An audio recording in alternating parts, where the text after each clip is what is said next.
7 લાખ, 18 પાપ સ્થાનક, વંદિતુ સૂત્ર, આ બધું પાપના પ્રતિક્રમણ માટીના સૂત્રો છે. અને છઠ્ઠી વસ્તુ એ છે પચખાણ.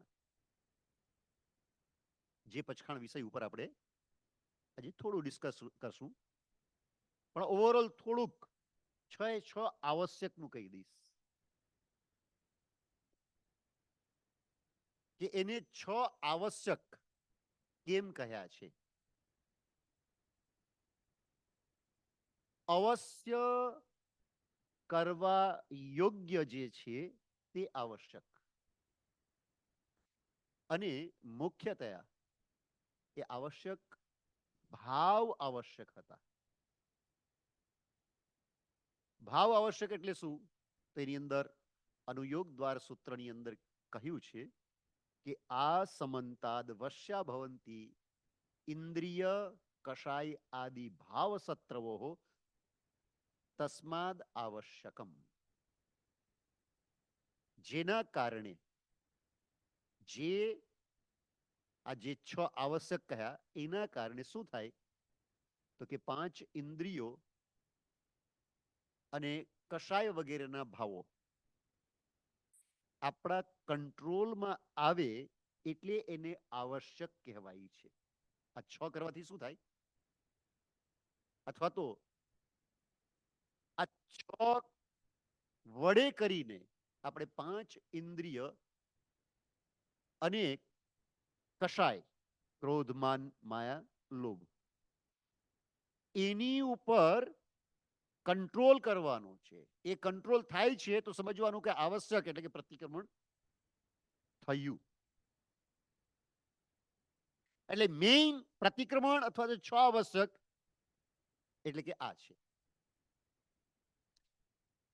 આને કહેવાય ભાવ પ્રતિક્રમણ અથવા તો ભાવ આવશ્યક.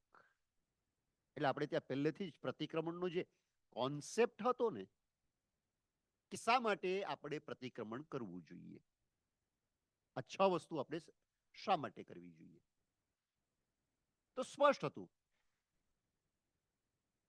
વસ્યા ભવંતી ઇન્દ્રિય કષાયાદિ, જેના કારણે આપણે ઇન્દ્રિય 5 અને કષાયને કાબુમાં કરવાના છે. વસ્યા એટલે કાબુમાં, આપણા કાબુમાં. અને એટલે જ એને ભાવ આવશ્યક કહેવાય છે. પછી ધીરે ધીરે ધીરે ધીરે એ ભાવ આવશ્યક એના તરફનું આપણું લક્ષ્ય ઓછું થતું ગયું. આપણે ઓછું કર્યું છે. શું કામ થયું છે એ પણ આની અંદર આપણે ચર્ચા કરીએ. ભાવ આવશ્યકની સાથે સાથે દ્રવ્ય આવશ્યક જોવે. એટલે આપણે જે સૂત્ર વગેરે બોલીએ છીએ અને શરીર થકી જે ક્રિયા કરીએ છીએ એનું નામ દ્રવ્ય આવશ્યક કહેવાય, કે દ્રવ્યથી પ્રતિક્રમણ કહેવાય. એટલે જો આપણે ફક્ત શરીરથી અંદર એવો થોટ પ્રોસેસ, એવી પરિણતિ નથી આવતી, આપણે એવી પરિણતિને લાવતા નથી, તો આપણું જે પ્રતિક્રમણ છે એ દ્રવ્ય પ્રતિક્રમણ છે. પણ એ ક્યારે દ્રવ્ય આવશ્યક અથવા દ્રવ્ય પ્રતિક્રમણ ક્યારે કહેવાય? 6 વાત છે અને 6ઠ્ઠી વાત ઉપર પછી હું ધીરેથી આવીશ. પણ આપણે આ જે કરીએ છીએ ને, અત્યારે સમજવાનો મોકો છે. કેમ? તો કે અત્યારે તમે રોજ કરો છો, અને જ્યારે રોજ કરતા હો ત્યારે એને બરાબર સમજી લો. હા, હે, જો 6 આવશ્યક છે ને, સાધુઓ માટે પણ છે અને શ્રાવક માટે પણ છે, બંને માટે છે. શ્રાવકમાં પણ 2 પ્રકારના શ્રાવક છે. એક 5મા ગુંઠાણે એટલે કે જેને વ્રત નિયમ પચખાણ લીધા હોય એના માટે, અને જેને નથી લીધા એના માટે. જેને વ્રત લીધા છે એ વ્રતની અંદર અતિચાર થયો એટલે આ 6 આવશ્યક છે. જેણે વ્રત લીધા જ નથી તો એને વ્રત નથી લીધા એટલા માટે આવશ્યક છે. એટલે વ્રતી હોય કે અવ્રતી હોય, બધા માટે આવશ્યક છે. આવશ્યક છે ને એ એક પ્રકારથી આમ જોવા જઈએ તો આત્મશુદ્ધિ એની અદ્ભુત પ્રક્રિયા છે. એનાથી આપણા મનના ભાવો જે છે ને એ શુદ્ધ કરવાના છે. આપણે કપડાં ધોઈએ ને,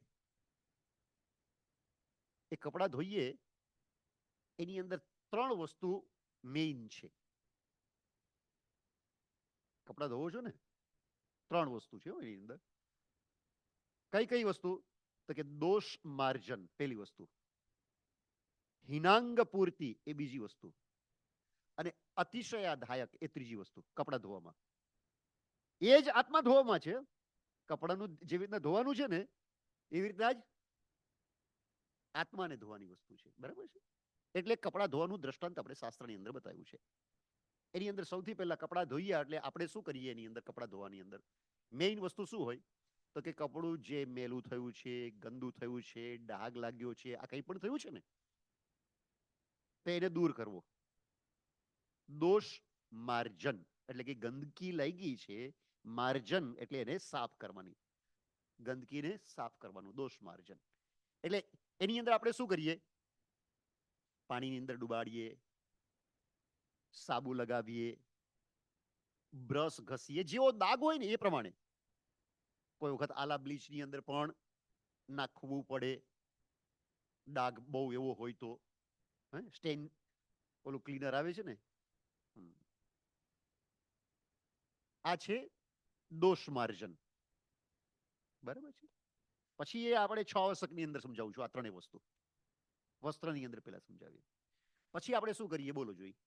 જૂના જમાનામાં અને અત્યારે થોડુંક અલગ કરે છે. બીજી વસ્તુ હિનાંગ પૂર્તિ. હિનાંગ એટલે શું?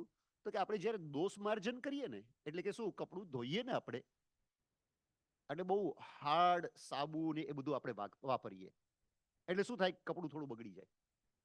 એની સોફ્ટનેસ, એની ઉપરનું જે ચમક હોય એ થોડી ઓછી થઈ જાય. બરાબર ને?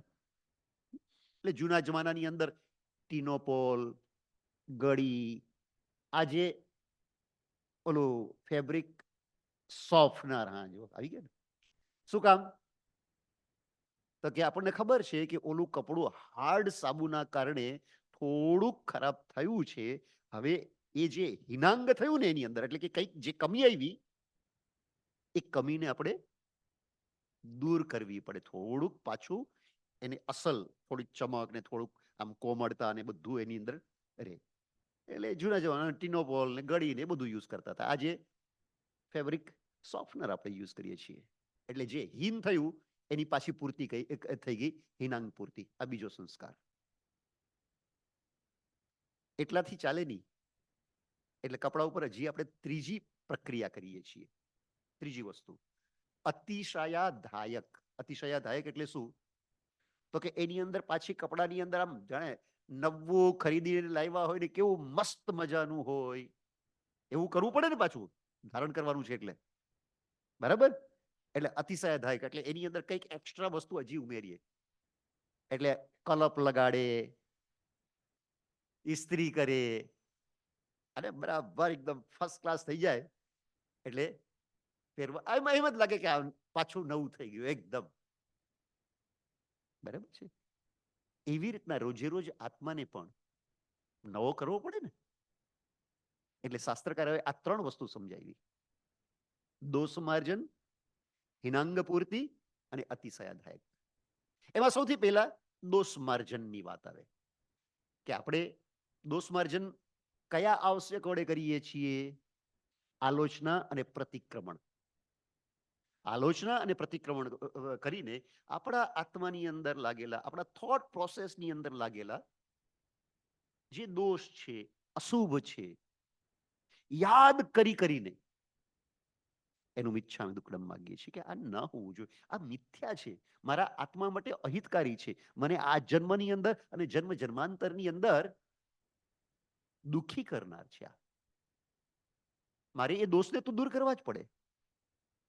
મોઢા ઉપર દાગ લાગે તો મોઢું ધોઈ નાખીએ છીએ.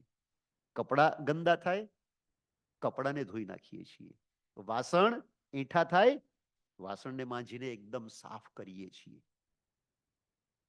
રોજે રોજ વાસણ સાફ કરવા એક જ વાસણની અંદર 2-3 દિવસ ખાઈએ તો વાંધો શું આવે? એઠું જ વારંવાર આપણે યુઝ કરીએ તો વાંધો શું આવે?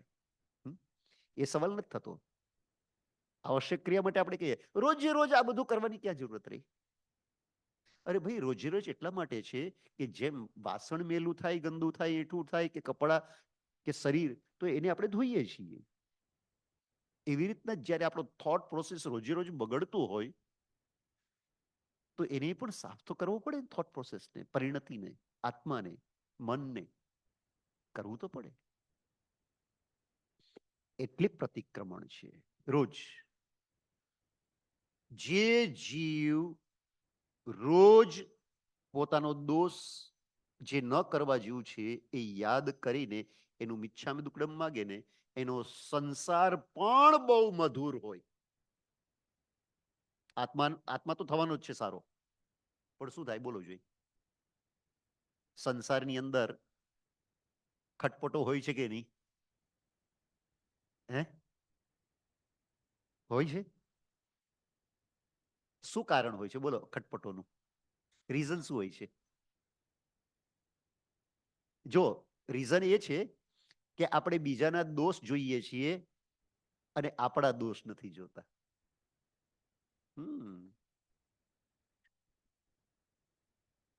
બંને ખોટી વાત કરીએ છીએ.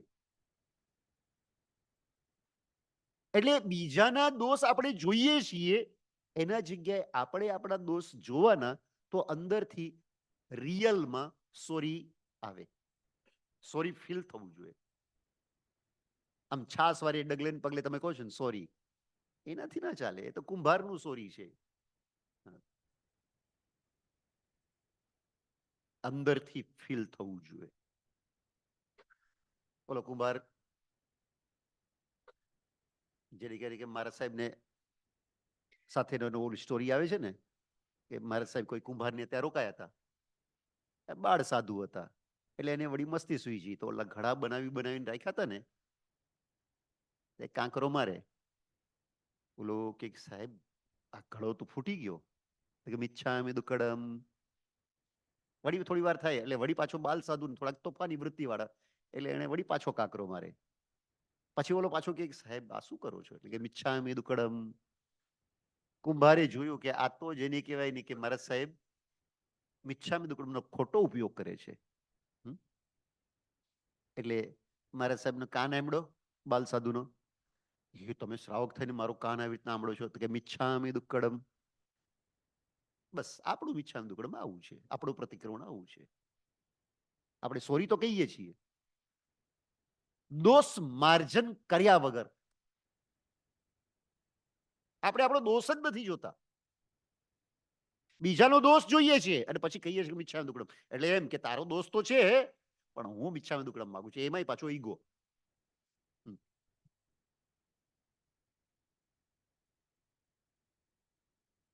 પોતાનો રોજ દોષ જોવાનો વિચાર કરો કે મેં મારા નજદીકના વ્યક્તિઓ જેની સાથે મેક્સિમમ મારો વ્યવહાર છે, એની સાથે મેં કયું વર્તન ન કરવા જેવું કર્યું. યાદ રાખજો, ગંભીર વાત છે અને ખરેખર સતત યાદ રાખવા જેવી વાત છે. જીવ મેક્સિમમ કર્મ બંધન પોતાના સંબંધીઓના કારણે કરે. જેને તમે સગા કહો છો ને, એના કારણે, એના નિમિત્તથી આપણે કર્મબંધન કરીને આપણે પડીએ છીએ, એ દેખાવું જોઈએ.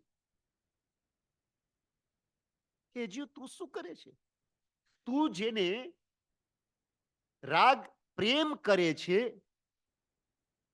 એના જ નિમિત્તથી તું અશુભ ધ્યાન પણ સાથે કરે છે. આવશ્યક ક્રિયા છે ને,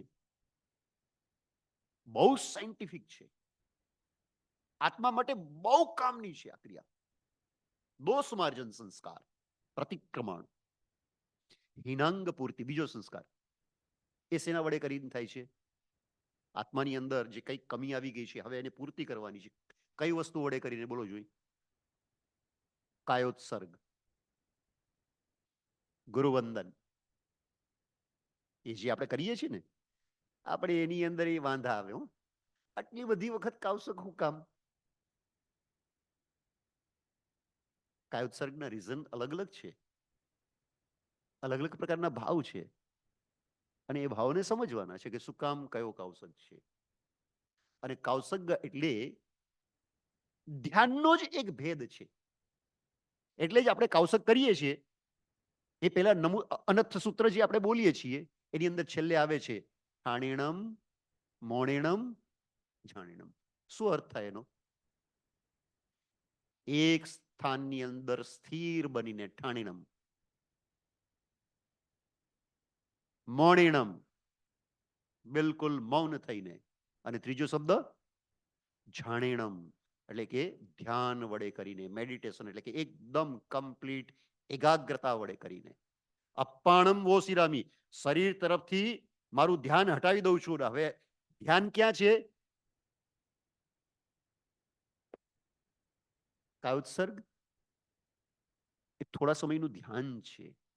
એકચ્યુઅલની અંદર તો બધી ત્યાં વસ્તુ પડી છે, બસ આપણને દેખાતી નથી. એકદમ કમ્પ્લીટ. અને એટલે સૂત્રની અંદર જ બતાવી દીધું છે કે આ તમે કાવસક કરો છો એ શું છે. ઠાણેણમ, મોણેણમ, જાણેણમ, આ ત્રણ શબ્દો તમે સમજી જાઓ તો ખબર પડે. અને કાયોત્સર્ગ એની અંદર વિશેષ કરીને પાછું શું છે? 24 તીર્થંકર પરમાત્માનું ધ્યાન. લગભગ કાવસક મોટા ભાગે લોગસ સૂત્રનો હશે. બહુ જ ઓછા કાવસક નવકાર મંત્રના છે, તમે જોજો. લોગસ સૂત્રના ધ્યાન ઉપર અહીંયા જ ઘણા વખત પહેલા હું કહી ગયો છું. એટલે લાંબુ ફક્ત લોગસ સૂત્ર ઉપર લગભગ 2.5-3 કલાક મેં પ્રવચન આપેલું છે અહીંયા. કેવી રીતના લોગસ સૂત્ર વખતે ધ્યાન અને એકાગ્રતા લાવવી, શું ટેકનિક છે એની અંદર, એના વિશે. પણ ટૂંકની અંદર ધ્યાન દ્વારા આપણે જે આપણા વિચારોની અંદર, આત્માની અંદર, મનની અંદર કમીઓ આવી હતી ને એને પછી આપણે આપૂર્તિ કરી દઈએ છીએ, એકદમ પોષ્ટ મનને કરી દઈએ છીએ. એટલે એને કહેવાય છે હિનાંગ પૂર્તિ. ત્રીજી વસ્તુ છે અતિશયાધાયક, એટલે કે કંઈક હજી એડ કરવું કે જેથી કરીને એકદમ સરસ થઈ જાય પરિણામ. એ શું છે? તો એ છે પચખાણ, જેને આપણે પ્રત્યાખ્યાન કહીએ ને. પચખાણ એટલે શું છે? એનો અર્થ શું પચખાણનો? જે મારા આત્મા માટે હિતકારી નથી, જે થોડુંક સમજીને જે પદાર્થની આસક્તિનો હું ત્યાગ કરી શકું છું થોડા સમય માટે પણ, અને વિશેષ કરીને જેના કારણે હું મારી આત્મશક્તિ, મારું આત્મબળ વધારી શકું છું, પચખાણ દ્વારા હું મારા આત્મબળને વધારું. પચખાણ છે ને આપણા વિલ પાવરને વધારવાનું એક સાધન પણ છે. વીરતી તો છે, પચખાણ એટલે વીરતી, પણ એ આત્મબળને વધારે છે. મેં ઓથ લીધો છે.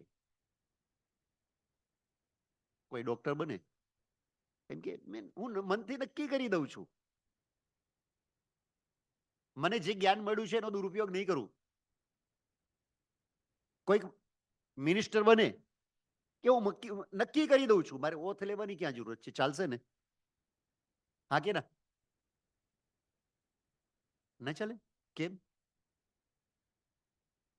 ઓથ છે ને એ લેવાથી એક અંદર પણ કે ભાઈ મેં ઓથ લીધા છે, મેં પ્રતિજ્ઞા લીધી છે, હવે આની અંદરથી હું ચલિત ન થઈ શકું.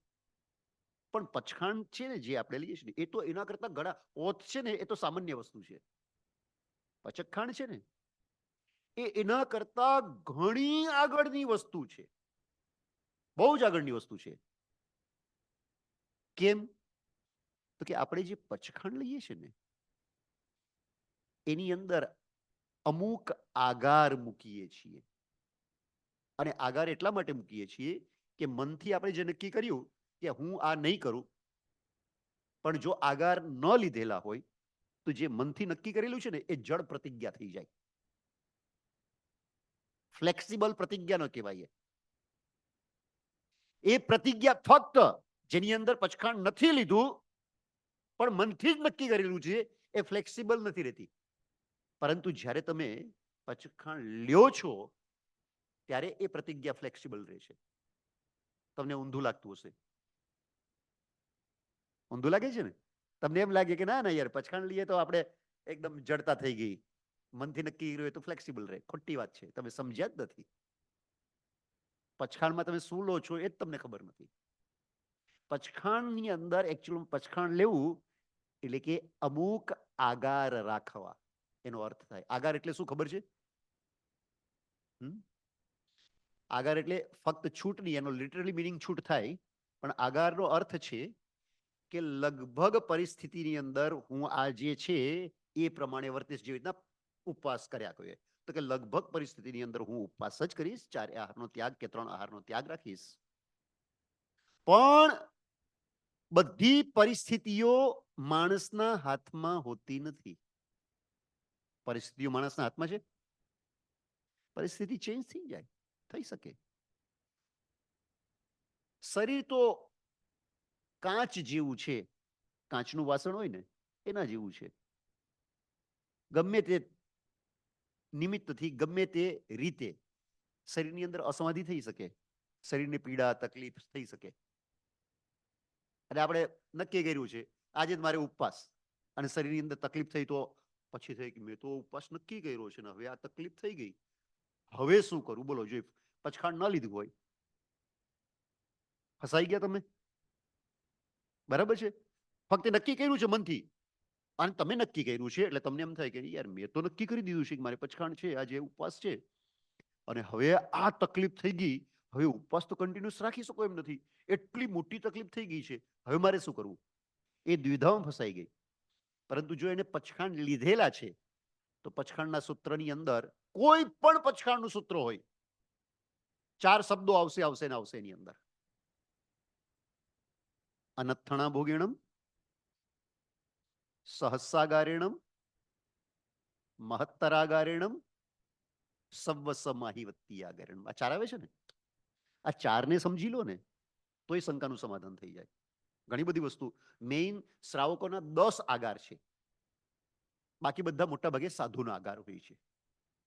તો મેઇન જે શ્રાવકોના આગાર છે ને એ 10 બતાવીશ. એની અંદર આ 4 છે ને એ તો સૌથી વધારે મહત્વના છે. હવે સમજો કે કોઈએ પ્રતિજ્ઞા એટલે કે પચખાણ આવી રીતના નથી લીધું ઉપવાસનું, એને પોતે મનથી ધારી લીધું છે. સમજો કે તમે મનથી ધારી લીધું કે આજે પહેલો દિવસ છે પર્યુષણનો, કે આજે સંવત્સરી છે, કે આજે 14 છે, આજે મારે ઉપવાસ. કોઈક જ વખત ઉપવાસ કરો છો એટલે ભૂલ થઈ શક્ય છે કે નહીં? હા કે ના? થઈ શક્ય છે ને. બીજું કઈ નહીં, એક વરિયાળીની સીસી પડેલી છે ટેબલ ઉપર, તમને યાદ ના રહ્યું કે તમારે આજે ઉપવાસ તમે નક્કી કર્યો છે, પચખાણ નથી લીધો એવી પરિસ્થિતિની અંદર કહું છું. પછી પચખાણ લીધેલી પરિસ્થિતિની અંદર શું થાય એ બતાવું તમને. મજા. બંનેની અંદર ડિફરન્સ જુઓ. એક એક આગાર વડે કરીને એ વસ્તુ બતાવીશ. બેની અંદર ડિફરન્સ. મનથી નક્કી કર્યું છે કે મારે આજે ઉપવાસ છે, અને ઓલી વરિયાળીની સીસી જોઈ તમે, અને આપણી છે ને કમજોરી બહુ નાની નાની હોય છે, આવી છે. આમ જોઈને એટલે તરત જ ઈચ્છા થઈને સીસી ઉપાડીને ખોઈલો ને થોડુંક, વધારે નહીં, થોડાક દાણા મોઢામાં નાખ્યા.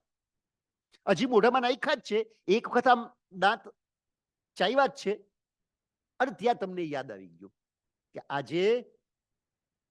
આજે મેં નક્કી કર્યું હતું કે મારે ઉપવાસ છે, હવે તો ઉપવાસ એટલે હવે આજે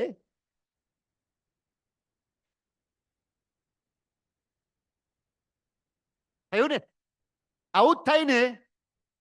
જો ફક્ત મનની અંદર નક્કી કરેલું હોય તો શું થાય કે ભૂલમાં ખવાઈ ગયું, હવે તો ઉપવાસ રહ્યો નહીં, તો હવે તો ખાઈ લ્યો. ફક્ત મનથી નક્કી કર્યું છે તો આ. હવે તમે બીજું પચખાણ લીધું છે, તમે પચખાણ લીધું છે, મેં કીધું કે 4 તો આ શબ્દો આવશે ને આવશે જ. કોઈ પણ પચખાણમાં આ ચાર અનથાણાવોગેણમ સહસ્સાગારેણમ મહત્તરાગારેણમ સવ્વસમયવત્તિયાગારેણમ આ ચાર આવે. એની અંદર પહેલો શબ્દ છે અનથણા ભોગેણમ, અન્યત્ર અનાભોગ. અનાભોગ એટલે શું? કે તમે નક્કી કર્યું છે ઉપવાસનું એ તમે ભૂલી ગયા અને તમે મોઢામાં દાણા નાખી દીધા અને તમને યાદ આવી ગયું અને તરત જ દાણા નીકાળી દીધા મોઢામાંથી. પચખાણ લીધેલું છે અનથાણ વગેરે તો એની અંદર પહેલેથી જ તમે છૂટ રાખેલી છે. કદાચ કોઈ વખત અનાભોગ એટલે કે પ્રતિજ્ઞાનું વિસ્મરણ થઈ ગયું અને ભૂલ થઈ ગઈ તો એ ઉપવાસ ભંગ થયેલો ન ગણાય.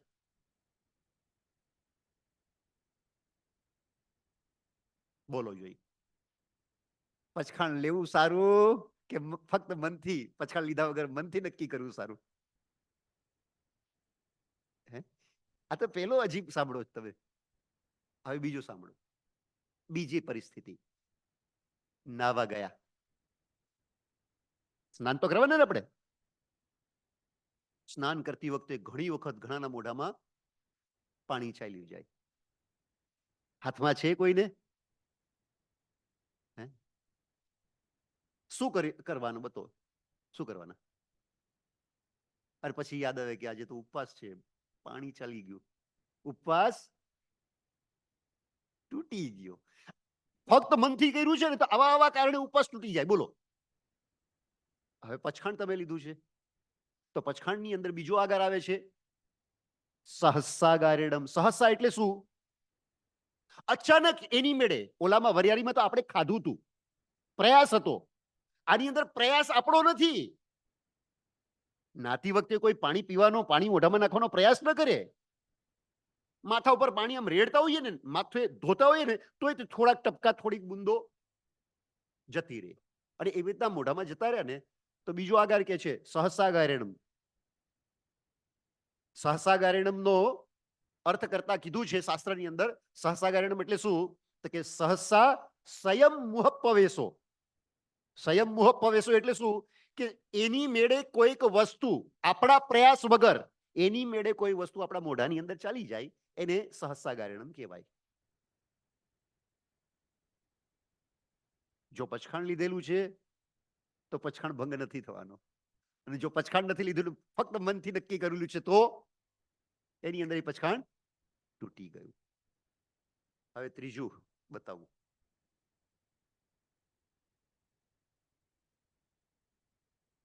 શરીર તો તકલાદી છે. અરે ઘણી વખત તો એકાશનું કરીએ ને અને અચાનક કઈક તકલીફ થઈ ગઈ ભયાનક શરીરની અંદર. શું કરશો? એક તરફ એમ થાય, બધા કહેતા હોય કે હે ભાઈ પચખાણ તોડી નાખ, ખાઈ લે. અને કોઈક જળ હોય અને ન ખાય અને કઈક વધારે તકલીફ થાય, હોસ્પિટલાઇઝ કરાવવો પડ્યો, તો બદનામ કોણ થાય?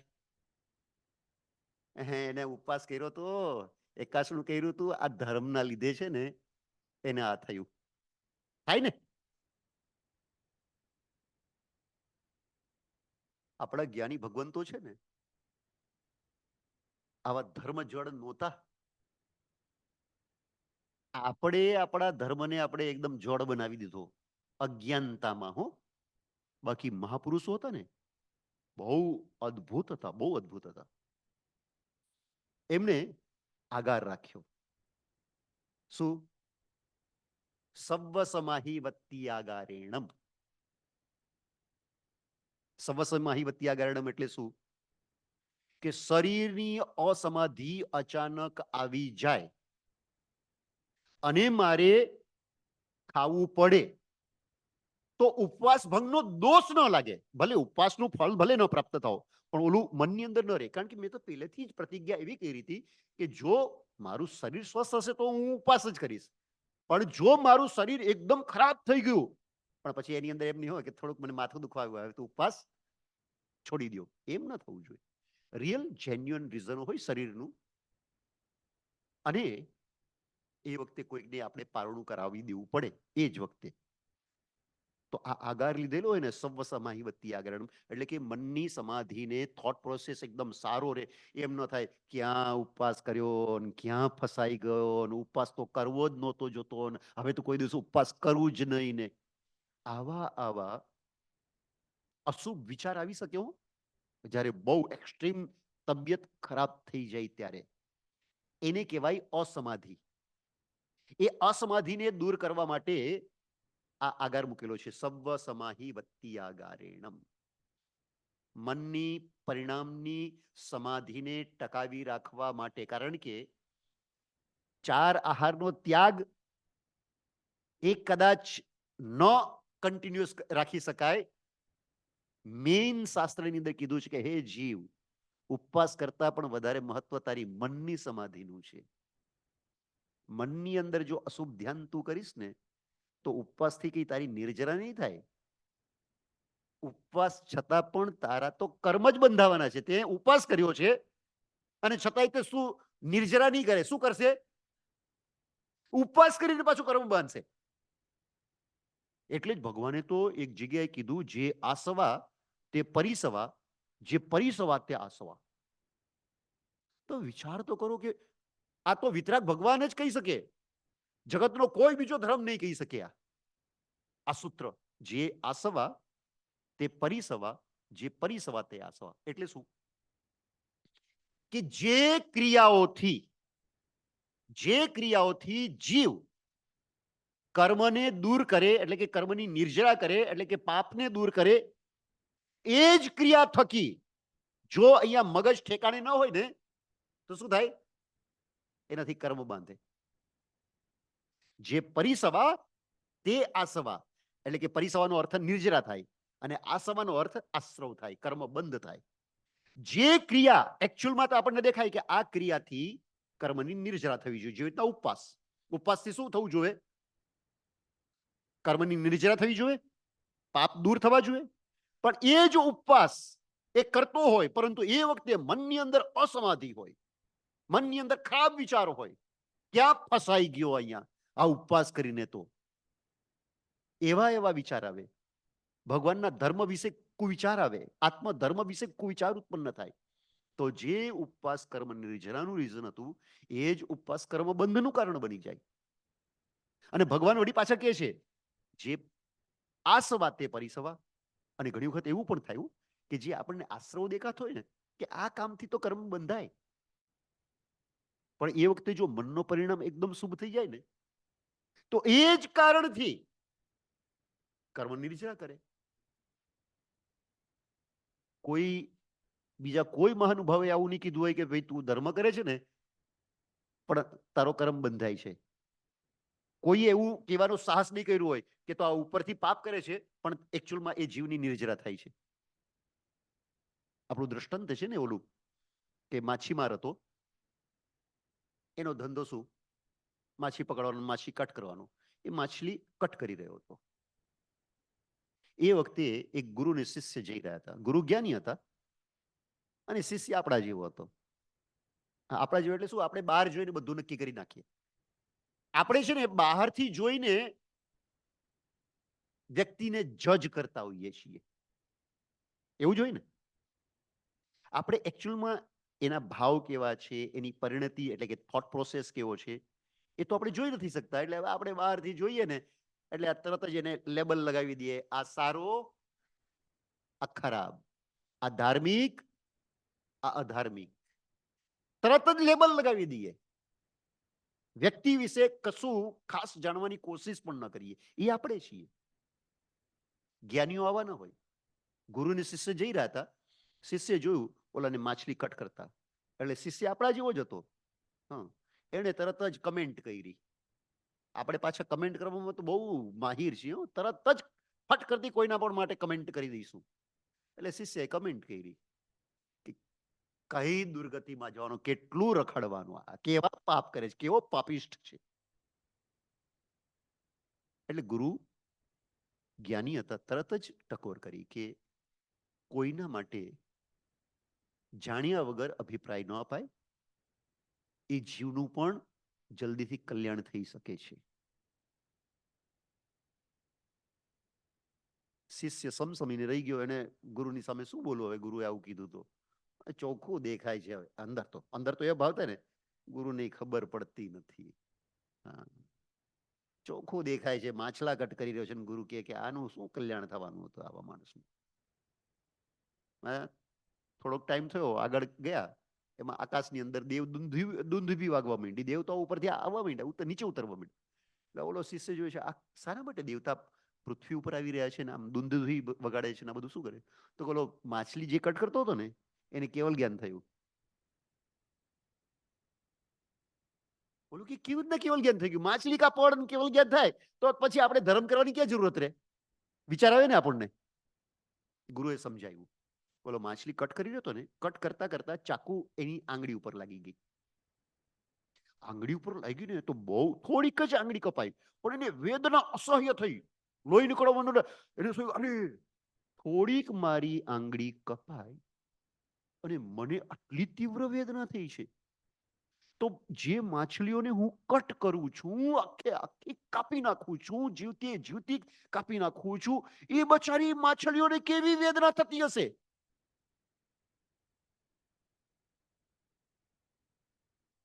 હા પસ્તાવો વિપુલ ઝરણું સ્વર્ગથી ઉતર્યું છે, પાપી તેમાં ડૂબકી દઈને પુણ્યશાળી બને છે. ક્યારે છે ને માણસનું પરિવર્તન થઈ જાય ને, વિચારનું પરિવર્તન, ખબર જ નથી પડતી, આમ થઈ જાય છે.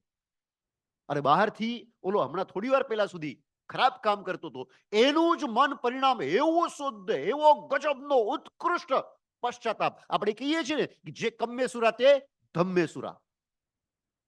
ઘણી વખત પાપી જેટલો ઝડપથી ચેન્જ થઈ જાય ને, આપણે એટલા ઝડપથી ઘણી વખત ચેન્જ નથી થતા. આપણને બહુ તકલીફ થાય છે.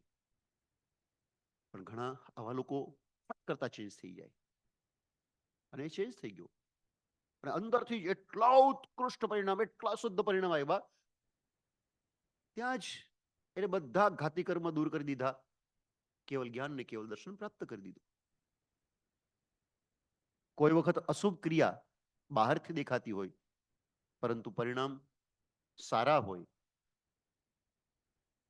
કોઈ વખત બહારથી સારું કરતો હોઈએ અને અંદરથી પરિણામ, આપણે પૂજા કરતા હોઈએ, કેવા ઘણી વખત અશુભ વિચાર નથી આવતા? ક્રિયા કઈ ચાલી રહી છે? પૂજાની, પણ અશુભ પરિણામ આવે છે. હંમેશા આ જોવાનું છે. એટલે આપણે ત્યાં શાસ્ત્રોની અંદર છે ને પરિણામને બચાવવાની વાત કરી છે, ફક્ત તપ નહીં. એટલે સમજો કે કોઈ ઉપવાસ કર્યો છે અને તબિયત બગડી ગઈ, તો જ્ઞાનીઓ કહે છે કે એને એ વખતે પારણું કરાવી શકાય, પચખાણ ભંગનો દોષ ન લાગે, દોષથી બચી જાય. કેમ દોષથી બચી જાય? કારણ કે પચખાણ લેતી વખતે જ એને પહેલેથી છૂટ આગાર મૂકી હતી કે આવી પરિસ્થિતિ જો આવી જાય તો સવ્વ સમાહી વત્તી આગારેણ. ચાર આગારની અંદર એક આગાર છે મહત્તર આગારેણ, એ ગજબનો આગાર છે. અને એ ખાસ કરીને સંઘ અને શાસનના કાર્ય અર્થે હોય છે આ આગાર. કે સમજો કે પર્યુષણ છે, બધાની તપ કરવાની ભાવના હોય,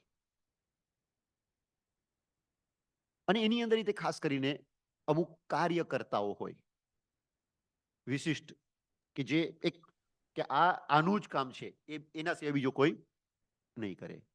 અને એને પચખાણ લઈ લીધું છે પહેલા જ કે મારે પોરસી છે કે સાઢ પોરસી છે. હવે કોઈ એને કહે ભાઈ તારે આ કામ તો કરવું પડશે, સંઘનું કામ છે ભાઈ, પર્યુષણના દાડા છે કે વિશિષ્ટ પ્રસંગ છે, આ વિશિષ્ટ પ્રસંગની અંદર તું નહીં કરે તો બીજો કોણ કરશે? તારી રિસ્પોન્સિબિલિટી છે એક કાર્યકર્તા તરીકે, અને તારા સિવાય આટલી સારી રીતે બીજું કોઈ કામ નહીં કરી શકે, બીજાને આપીશું તોય તે. એટલે કે પણ કે મારે તો સાઢ પોરસી છે, એ પેલા ખવાય નહીં, અને હું જો પહેલા જાઉં, અત્યારે કામ કરવા જાઉં અને કામમાં તો મારે લાગી જવું પડે, તો પછી મને તકલીફ થઈ શકે એમ છે. એટલે એક કામ કરો ને, હું સાઢ પોરસી મારી આવી જશે ને એ પછી કામ કરવા જઈશ. બોલે કે તારી સાઢ પોરસી ના લીધે કઈ કામ સંઘનું ન અટકે, અને એ તો તારે કરવાનું જ છે. તો ફસાઈ જાય ને વ્યક્તિ, કારણ કે લિમિટેશન છે કે એને ખાવું પડે છે ને સાઢ પોરસીની રાહ જોઈ નથી શકતો એમ. તો કે એને થોડાક પેલા ખવડાવી દો. પણ કે સાઢ પોરસીના પચખાણ લીધા છે ને પેલા કેવી રીતે ખવડાવી દેવાનું? તો કે આગાર મૂકેલો છે ને આપણે, 4 આગાર છે. અનથણામોગેણમ, સહસ્રાગારેણમ, પછી છે મહત્તરાગારેણમ. મહત્તરાગારેણમનો આ મિનિંગ થાય. મહત્તર કોઈ મોટું સંઘ શાસનનું કામ હોય ને એના ઉપર જ જવાબદારી હોય અને એને સાડ પોરસીનું પછાણ લઈને પછી પોરસી કે પહેલા ખાવું પડે, તો બોલો એવા કામની અંદર તો સાડ પોરસી કરતા એને વધારે લાભ થાય. ખાઈ પેલા લે તોય તે પછાડ ભંગ તો ન ગણાય પાછું. કેવી કેવી વસ્તુઓ છે વિચાર તો કરો. આપણે ત્યાં બીજા પણ આગાર છે. જેવી રીતના એક આગાર છે ગુરુ અભુઠ્ઠાણેણમ. એ પણ એકાશના વગેરેના અંદર ખાસ બોલે, ગુરુ અભુઠ્ઠાણેણમ બોલવું પડે. હવે તમે સમજો કે તમે તમારા ઘરની અંદર બેઠા છો, એકાશનું પછાણ લીધું છે, થાળી પીરસાઈ ગઈ છે, તમે ખાવાનું ચાલુ જ કર્યું છે, હજી 2 ટુકડા જ લીધા છે, અને ત્યાં જ બહારથી અવાજ આવે છે ધર્મલાભ. અહીંયા તો નહીં આવે, બરાબર, પણ તમે ઇન્ડિયામાં બેઠા છો, બરાબર છે, ધર્મલાભ મારા સાહેબ બધાયરા. હવે તમે એકાશનું ચાલુ કરી દીધું છે, શું થાય બોલો જોઈ? બેઠા રહેવાના ને? ઊભા થાય તો પછી એકાશનું તૂટી ન જાય? હે પછી? હા, બરાબર છે. હવે જો શાસ્ત્રકાર મહર્ષિ શું કે છે સાંભળો. આ તો તમે કીધું એ, પણ શાસ્ત્રકાર મહર્ષિ શું કે છે? મારા સાહેબ આવ્યા છે, એના વિનય માટે ઊભા તો થવું જ પડે. એમ ન થાય કે ભાઈ એકાશનું કર્યું છે સાહેબ એટલે હું બેઠો છું. એ વિનય ધર્મ નથી. એટલે વિનય ધર્મ શું કે છે કે ભાઈ તારે ઊભા થઈ જવાનું. પણ મારી એકાશનું છે તો કે એની અંદર કાંઈ દોષ નથી, તું ઊભો થઈ જા. મારા સાહેબ જ્યાં સુધી છે ત્યાં સુધી ઊભો રહે. મારા સાહેબ વોરીને તરત જ ચાલ્યા જવાના છે કે ત્યાં બેસવાના જ છે નહીં. પછી પાછું એકાશનું બેસીને એકાશનું પૂરી કરી દે. અને છતાંય તે એકાશના ભંગનો દોષ નહીં, એકાશનું પૂરું કરવાનું પાછું. આગાર કયો છે તો કે ગુરુ અભુઠ્ઠાણેણમ. એ આગાર બોલ્યા છીએ. હા, એટલે જ તો કહું છું કે આ બધું સાંભળવાનું. પચખાણ બહુ સરળ થઈ જશે. પચખાણને સમજો તો સરળ થાય ને. પચખાણને સમજો જ નહીં તો સરળ કેવી રીતના થાય બોલો જોઈએ? આપણા સાધુઓએ એક એક જબરદસ્ત માર્ગદર્શન આપેલું. હવે તમે એકાશનું કરવા બેઠા, નીચે જ બેઠા, પગની અંદર ખાલી ચડી ગઈ, એકાશનું કરવા બેઠા છો અને ખાલી ચડી ગઈ, શું કરશો બોલો જોઈએ? હે પગ ઊંચા નીચે કરી શકાશે? આમ પગ ફેલાવો હોય, લાંબો કરવો હોય, નસ ચડી ગઈ છે બોલો, પગ લાંબો કરવો પડે એમ છે. તમે તમારી શું સમજ છે? પગ લાંબો ન કરાય ને કે કરાય? શું કહું છું? એટલે તમને એવું હોય પાછું કે કરો ત્યારે કે આ તો યાર બરાબર નહીં થયું, ખોટું થયું એવું લાગે ને? હા કે ના? આ તો મેં આટલા બધા ઓલા આગાર બતાવી દીધા ને એટલે તમને કે હા કરાય કરાય કરાય એમ કહો છો. બાકી નોર્મલમાં કીધું હોય તો તમે તમારું શાસ્ત્ર લાવો પાછું. એક આસરાની અંદર કઈ પગ હલાય, પગ લાંબુ કરાય, ટૂંકો કરાય, ન થાય. તમે એવું જ બોલી દો. એકાસના પછાડની અંદર આગાર આપ્યું છે આઉંટણ પસારેણમ. સાંભળ્યું છે ને? એટલે કે પગ લાંબા ટૂંકા કરવાની પણ આવા કાર્ય પ્રસંગે છૂટ. એમને મજા ખાતર નહીં. જેને એકદમ સ્વસ્થ છે ને કે હવે લાંબા ટૂંકા કરું તો એ ન ચાલે. પણ જેને જેન્યુઅન પ્રોબ્લેમ થાય ખાતા ખાતા, ઉંમર છે ને, ઉંમરનું કામ કરે ને ઘણી વખત નસ ચડી જાય ને ગમે તે થઈ જાય તો કે પગ લાંબો કરી દો, ટૂંકો કરો, ઊંચો નીચો કરો, કોઈ નથી એની અંદર. કારણ કે એકાસનનો અર્થ શું છે ખબર છે? કેડથી નીચેનું શરીર એને હલાવ્યા વગર જે એક આસને એક વખત આહાર કરવો એનું નામ એકાસનું. એકાસનું બીજું એકલઠાણું પણ છે. એકાસનાની જેમ જ. પણ એકાસનો અને એકલઠાણામાં ફરક શું છે? તો કે એકાસનાની અંદર કમરથી નીચેનું હલાવવાનું નથી અને એકલઠાણામાં જમણા હાથ અને મોઢા સિવાય આખું શરીર સ્થિર રાખવાનું છે. એકલઠાણામાં આખી એ પ્રેક્ટિસ છે શરીર અને મન ઉપર કંટ્રોલ કરવાની પ્રેક્ટિસ. કારણ કે જે વ્યક્તિના શરીરને મન ઉપર કંટ્રોલ હશે ને એ ગમે તેવી વિપરીત પરિસ્થિતિની અંદર પણ સમાધિની અંદર રહી શકશે. એટલે વિપરીત પરિસ્થિતિની અંદર સમાધિની અંદર રહી શકવા માટે અલગ અલગ પચખાણો, અલગ અલગ વસ્તુઓ છે, આત્મબળને વધારવા માટે છે. પછી એક આગાર છે સાગાર્યાગારેણમ. તમે એકા શું કરો છો? કોઈ ભીખ માગવાવાળો આવ્યો, ગરીબ આવ્યો, ટગર ટગર તમારી સામે જુએ છે ને તમે ખાઈ રહ્યા છો. કરવાના એવું? શું કરવાનું હોય? તો કે એવી વખતે આહાર એની સામે ઘણા ન કરે, અંદર જઈને ઊભા થાય, અંદર જઈ અંદર એકાશનું કરે અને બીજાને કહી દે કે આને કંઈક પણ આપણે ત્યાં આવ્યો છે એને કંઈક પણ આપો. તો એમ ઊભા થઈને બીજી જગ્યાએ બેસીને કરવું ને એ કહેવાય સાગાર્યાગારેણમ. એક આશરાની અંદર પચખાણની અંદર સાગાર્યાગારેણમ પણ બોલે છે. એની અંદર ઊભા થઈને બીજી જગ્યાએ જાઓ તો એની અંદર દોષ નથી. અથવા તો એનો બીજો અર્થ આમ પણ કહેવાય કે ભાઈ એને કોઈકને ભૂખ્યાને આપણે આપવા માટે ઊભા થયા અને પછી પાછું આપણે કન્ટિન્યુઅસ એકાશનું કરીને પૂરું કર્યું. કારણ કે આપણે જમતા હોય ઓલો ભૂખ્યો આપણી સામે આમ ઊભો થઈને જુએ જ, એ તો ભારતની અંદર તો અહીંયા તો શક્ય નથી, પણ ભારતની અંદર તો એ શક્ય છે ને ભાઈ. અને પચખાણ તો આખા વિશાળ દ્રષ્ટિકોણથી આપવાનું હોય. તો આગાર આની અંદર એવા એવા ગજબના આપેલા છે કે કોઈ પણ પરિસ્થિતિની અંદર આપણું પચખાણ તૂટી જ ન શકે. પચખાણ લેવાની આ મહત્તા છે. પણ આપણે ત્યાં કીધું છે કે પચખાણ તો અવશ્ય લેવું જોઈએ. કારણ કે પચખાણ લેવું એ પ્રતિજ્ઞાપૂર્વક પાપને છોડ્યું એમ કહેવાય. કારણ કે પચખાણ લીધા વગર અમુક જીવો ઉપવાસ કરે ને તો તે એટલી કર્મની નિજરા એને માનેલી નથી. એનું ઉદાહરણ આપેલું, જે રીતના દેવતાઓ, દેવતા છે ને સમ્યક દ્રષ્ટિ દેવ હોય, તો સમ્યક દ્રષ્ટિ દેવ ઉપવાસ આંબેલ શું છે એ જાણે પણ ખરો, એને જ્ઞાન હોય. વળી દેવતાઓ માટે કીધું છે કે એ દિવસોના દિવસો સુધી એને ખાવાની ઈચ્છા જ નથી થતી, ખાવાની ભોજનની ઈચ્છા જ નથી. એટલે કાંઈ ખાવાની ઈચ્છા પણ ન કરે, પણ એ લોકો કોઈ દિવસ બચારા અવિરતિ વાળા હોય છે, અવિરતિના ઉદય વાળા હોય છે, એવું જ ચારિત્ર મોહનીય કર્મનો ઉદય હોય છે. એ લોકો પ્રતિજ્ઞા ન કરી શકે. એટલે જાણે છે પ્રતિજ્ઞાને, અને પ્રતિજ્ઞા લીધા વગર પાડે પણ છે, પણ પ્રતિજ્ઞા લેતા નથી. એટલે જ્ઞાનીઓ શું કહે છે ખબર છે કે દેવતાઓ છે જાણે પણ છે અને ખાતા પણ નથી, છતાં પણ એને કર્મ નિજરાવી કઈ માનેલી નથી. આપણે ત્યાં શેનું મહત્વ છે?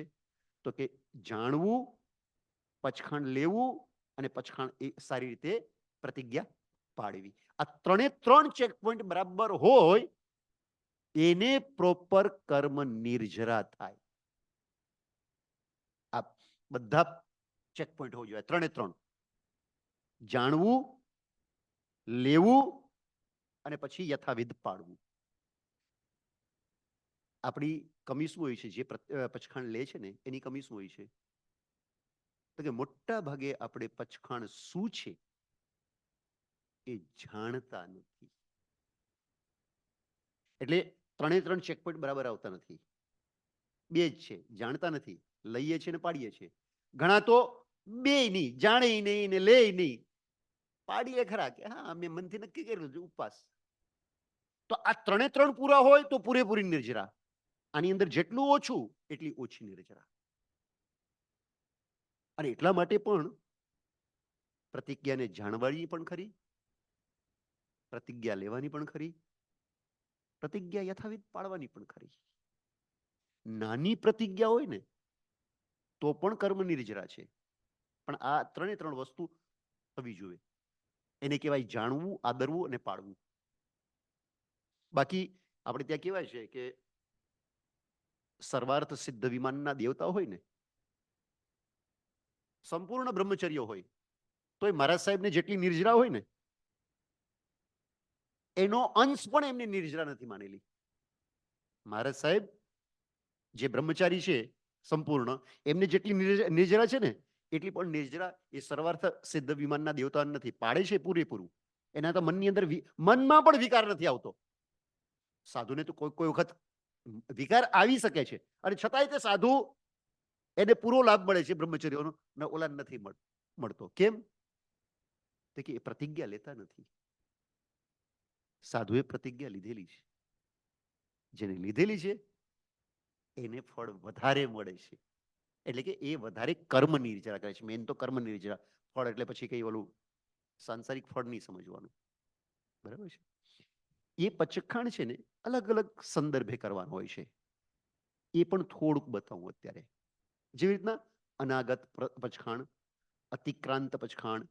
અનાગત પચખાણ ને અતિક્રાંત પચખાણ છે ને એ પણ સમજી લેવા છે. ઘણાને પર્યુષણની આરાધના નિમિત્તે 28 કે એનાથી વધારે મોટી તપશ્ચર્યા કરવી હોય, પણ ઘણાના એવા ભાવ હોય, ઘણાના એવા ભાવ હોય કે મારે 28 વગેરે તો કરવી છે, પણ પર્યુષણની અંદર એટલી બધી ક્રિયાઓ હોય છે, મારે બધી ક્રિયાઓ પણ કરવી છે. મારે બધા વ્યાખ્યાનો સાંભળવા છે, બંને ટાઈમ પ્રતિક્રમણ પણ કરવા છે, પૂજા પણ કરવી છે. પણ હું જ્યારે ઉપવાસ કરું ને ત્યારે આટલું બધું કરવાની મારી શક્તિ નથી હોતી. અને મારે પર્યુષણની આરાધના નિમિત્તે 28 કે એનાથી વધારે જે મોટી તપ છે ને એ પણ કરવું છે, અને આ પણ ખોવું નથી, અને મારી શક્તિ પણ એટલી બધી નથી. બોલો હવે શું તમે રસ્તો નીકાળો? શક્તિ નથી બધું કરવાની. જો ઉપવાસ કરે છે તો આટલું બધું થોડું કરશે, પણ આટલું બધું નહીં કરી શકે. એને આટલું બધું કરવું છે, બધી જેટલી પર્યુષણની આરાધનાની ક્રિયા જે શાસ્ત્રોમાં છે એ બધી કરવી છે, અને છતાંય તે પર્યુષણ નિમિત્તે એને તપ પણ કરવું છે. અને છતાંય તે જો એ તપ કરે તો આટલી શક્તિ નથી. છે તમારી પાસે કોઈ રસ્તો? હા, એનું નામ કહેવાય અનાગત પચખાણ. પર્યુષણ નિમિત્તે પર્યુષણના 10 દિવસ પહેલા, 15 દિવસ પહેલા પચખાણ કરી લીધા હોય ને કે ભાઈ આ જે હું 28 કરું છું કે 11 ઉપવાસ કરું છું કે 9 ઉપવાસ કરું છું, એ મારા પર્યુષણ નિમિત્તે હું કરું છું એવું મનની અંદર ધારી લે, પહેલા કરી લે. ને એનો ભાવ શુદ્ધ હોય કે પર્યુષણ વખતે છે ને હું બધી ક્રિયાઓ એકદમ સારી રીતે કરું, એટલે બંને સચવાઈ જાય. તો એનું નામ શાસ્ત્રકારે કીધું છે અનાગત પચખાણ. હવે અત્યારે કોઈને એમ થાય કે હા યાર, જો આવું હોય ને તો હવે શું કરવું? પણ હવે તો આજે 3જો દિવસ થઈ ગયો. જો પેલા મને ખબર જ નતો, હું પેલા 28 કરી લેત, એટલે મારે આરામથી 28 થઈ જાય ને આ રીતે બધું મારી થઈ જાય. તો કે એનો ઓપ્શન છે, એનોય છે. તો એના માટે બીજું પચખાણ છે અતિક્રાંત પચખાણ. એટલે કે પર્યુષણ થઈ ગયા છે અને પછી કોઈ જાયગો છે, તો પર્યુષણ નિમિત્તે પાછળથી 28 કરે ને તો પણ એ પર્યુષણ નિમિત્તે ગણાય, એમ શાસ્ત્રકાર મહર્ષિઓ કહે છે. તો એને કહેવાય અતિક્રાંત પચખાણ. એક આજે પચખાણની વાત કરું છું તો મુઠસી પચખાણની વાત ખાસ કરીશ. ઘણી બધી પચખાણની વાતો છે, આ તો એકદમ નટ સેલની અંદર બતાવ્યું છે, બહુ સંક્ષિપ્તમાં, કારણ કે એક સમયની મર્યાદા હતી એમ. એક છેલ્લું મુઠસી પચખાણ બતાવી દઉં. જે રોજ મુઠસી પચખાણ કરે એની અંદર 3 ટાઈમ આ પચખાણ એવું છે, એની અંદર 3 ટાઈમ ખાઈ શકે, 4 ટાઈમ ખાઈ શકે, કોઈ વાંધો નથી. બસ ખાવાનું હોય એ વખતે ખાઈને બાકી મુઠસી પચખાણની અંદર રહેવાનું. જ્યારે ન ખાવું હોય ત્યારે મુઠસી પચખાણ. 1 મહિનાનું મુઠસી પચખાણ થાય ને એને 26 દિવસના ઉપવાસના લાભ મળે. કેટલા? એટલી કર્મ નિર્જરા કરે એમ 26 દિવસની. બોલો, ખાધા છતાંય તે ઉપવાસનું ફળ, તો એ કરવાની ઈચ્છા થઈ જાય. કેવી રીતના? તો કે સમજો કે આજનો એક દિવસ છે, મારે મુઠસી પચખાણ કરવું છે, એટલે શું? તો કે હું 3 ટાઈમ કે 4 ટાઈમ જેટલી ટાઈમ ખાવાનો એટલો ટાઈમ ખાવું.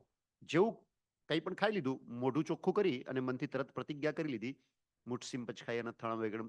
4 તો બોલવા જ પડે. મુઠસીમ પચખાય અનથાણમ વેગણમ સહસાગારેણમ મહત્તરાગારેણમ સવસ્સમાહિવત્તિયાગારેણમ વો સિરાય. That's it. બસ આટલું જ પચખાણ છે. એટલે તમે પચખાણમાં આવી ગયા. હવે પછી ખાવું છે તરત ન ખવાય. મુઠસી પચખાણ કરો એટલે મિનિમમ 48 મિનિટ, કલાક નહીં હો, 48 મિનિટ. બસ મિનિમમ એટલું પચખાણ રહેવું જોઈએ. પછી કંઈ પણ ખાવા પીવાનું હોય તો 48 મિનિટ પછી ખાઈ શકો. જેટલી વખત ખાવો હોય ખાઓ, બરાબર છે. આપણે કેટલી વખત ખાઈ લેવાની? 4 વખત, 5 વખત, એનાથી વધારે આપણી કેપેસિટી નથી. આપણે પશુ થોડી છીએ કે એના જેટલું આપણે ખાઈ શકીએ. આપણી એક લિમિટ છે, બરાબર છે. અને પછી જેવું તમે મુઠસી પચખાણ ચાલુ કરો ને પછી તમારી ખાવાની વૃત્તિ છે ને એ સહજ એની મેળે નિયંત્રણમાં આવવા માંડે. હવે સમજો કે 4 વખત કોઈ ખાય છે, ખાવાનો ટોટલ સમય મળીને કેટલો થવાનો? ટોટલ સમય હે 4 ટાઈમ ખાવ ને તોય તે 2 કલાક મેક્સિમમ થાય.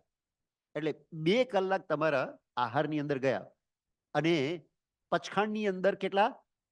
22 કલાક. 22 કલાક તમારા પચખાણની અંદર અને માત્ર 2 કલાક આહારની અંદર. એટલે કે 22 કલાકનો તમે ઉપવાસ કર્યો છે, માત્ર 2 કલાક ખાધું છે. હવે વિચાર કરો કે 30 દિવસ તમે આવું કર્યું તો ખાવાના કલાક કેટલા થયા? 30 દુ ને 60. એ 30 દુ 60 ને 24 થી ભાગી નાખો તો કેટલા થાય? હે ક્યાંથી થાય? 24 ને 72, 60 જ કલાક થયા છે બેન. એટલે 2.5 દિવસ જેવું થાય. 3 દિવસ નહીં, 2.5 દિવસ. બરાબર છે. આપણે તો હાઇપોથેટિકલી વિચાર કરો કે 4 દિવસ ગણી લ્યો તોય તે મેં કેટલા કીધા હતા મહિનાની અંદર?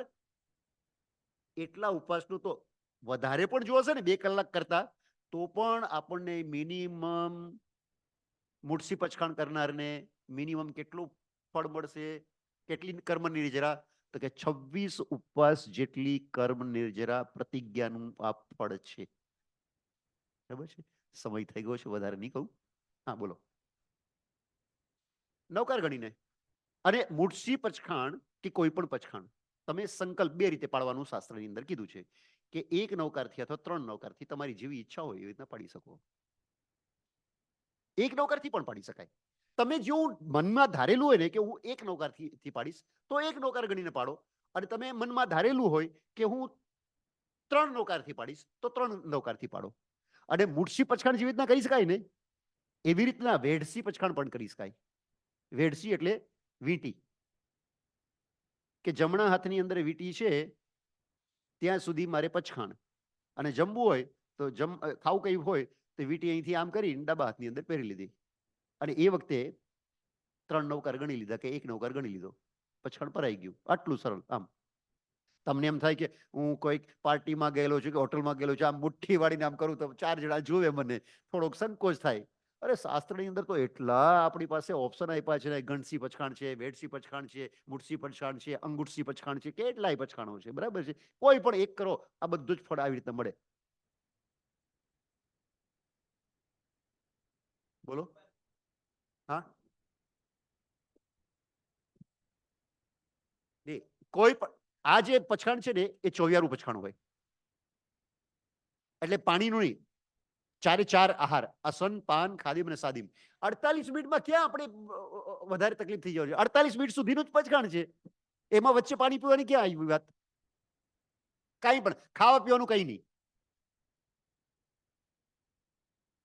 48 મિનિટ, 48 મિનિટમાં ક્યાં વાંધો આવી જવાનું છે?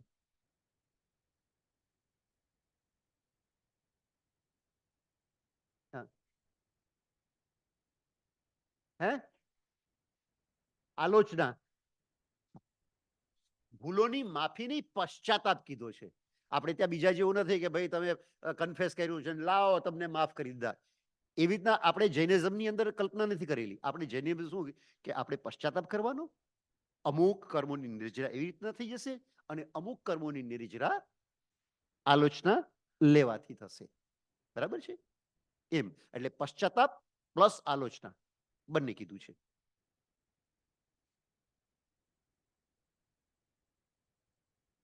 હે હા હા ખાવાનું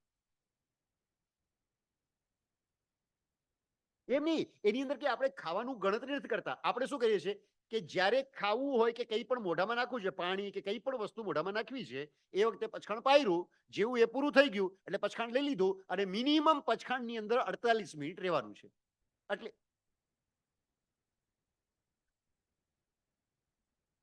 અનથણા ભોગેણમ જેવી રીતના મુઠસીમ પચખાઈ અનથણા ભોગેણમ સહસા ગારેણમ મહત્તરા ગારેણમ સવસમાહી વત્તિયા ગારેણમ વો સિરાઈ વો સિરામી. બસ આટલી સિમ્પલ વસ્તુ છે.